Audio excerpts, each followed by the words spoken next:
এক ম্যাচে 17টি লাল card. Football ইতিহাসে এমন অবিশ্বাস্য ঘটনা কি আগে কখনো শুনেছেন? বলিভিয়ার ঘরোয়া কাপ, কোপা বলিভিয়ার কোয়ার্টার ফাইনালে রিয়াল ওরুরু এবং ব্লুমিংয়ের মধ্যকার ম্যাচে এমনই এক নজিরবিহীন ঘটনা ঘটেছে, যেখানে রেফারিকে ম্যাচ শেষে দুই দলের খেলোয়াড়, কোচ ও স্টাফ মিলিয়ে মোট 17 জনকে লাল কার্ড দেখিয়ে মাঠ ছাড়া করতে হয়েছে।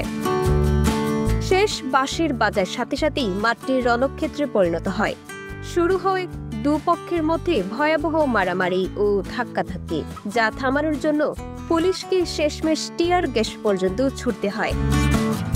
অফিসিয়াল রিপোর্ট বলছে, ব্লুমিংয়ের 7 জন, রিয়াল ওরুরুর 4 জন খেলোয়াড় এবং দুই দলের প্রধান ও সহকারী কোচ সহ মোট 17 জন লাল কার্ড দেখছেন। আর এই সংঘর্ষের জেরে একজনকে হাসপাতালেও ভর্তি হতে হয়েছে। এখন ফুটবল বিশ্ব তাকিয়ে আছে এই চরম বিশৃঙ্খলার জন্য টুর্নামেন্টের বাকি অংশে খেলোয়াড়দের ওপর আর কত বড় নিষেধাজ্ঞা আসতে যাচ্ছে। এই ধরনের স্পোর্টস রিলেটেড গুরুত্বপূর্ণ আপডেট খবর পেতে আমাদের সঙ্গে থাকুন। বিজিএন টিভি স্পোর্টস, খেলার খবর সবার আগে।